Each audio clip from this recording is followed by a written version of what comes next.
प्रभु की वाणी फकीर की जबानी में आप सभी भाई बहनों का बहुत बहुत स्वागत है।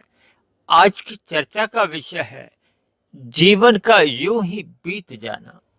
जैसा कि हम जानते हैं कि 84 लाख योनियों में अनंत जीव हैं और सभी का जीवन यूं ही बीत रहा है। देखिए, मनुष्य से नीचे की और मनुष्य से ऊपर की योनियों के तो जो भी कर्म किए जाते हैं वो तो लिखे ही नहीं जाते। केवल मनुष्य योनि में ही किए गए कर्म लिखे जाते हैं। मनुष्य योनि में ही साधना करते हुए परमात्मा को पाया जा सकता है कि परमात्मा तो है विशुद्ध सतोगुणी। इसलिए परमात्मा की ओर चलने के लिए, जब परमात्मा को समझने के लिए, जानने के लिए और पाने के लिए हमें सतोगुण से विशुद्ध सतोगुण की दिशा में हमें आध्यात्मिक यात्रा करनी होती है।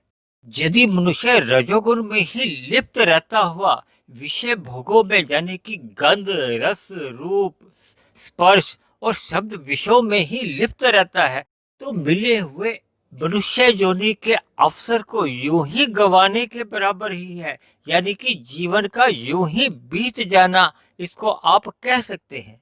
हालांकि रजोगुण में रहते हुए प्रत्यक्ष अधोगति का कारण तो नहीं बनता, लेकिन अक्सर देखा गया है और इतिहास इस बात का गवाह है कि मनुष्य जब तक रजोगुणी भोगों में लिप्त रहता है उसकी तमोगुण में गिरने की संभावनाएं बनी रहती हैं, क्योंकि तमोगुण और रजोगुण का चोली दामन का साथ है। यानी कि रजोगुण और तमोगुण पड़ोसी हैं, जबकि सतोगुण रजोगुण से अधिक दूरी पर है। इसलिए सतोगुण में जाने के लिए रजोगुण का त्याग करना होता है, यानी कि विषय भोगों से हमें वैराग्य लाना होता है।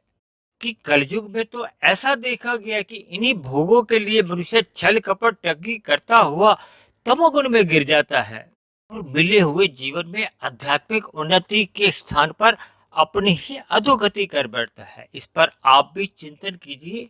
इन्हीं शब्दों के साथ कल फिर मिलते हैं एक नए विषय, एक नए संदेश के साथ।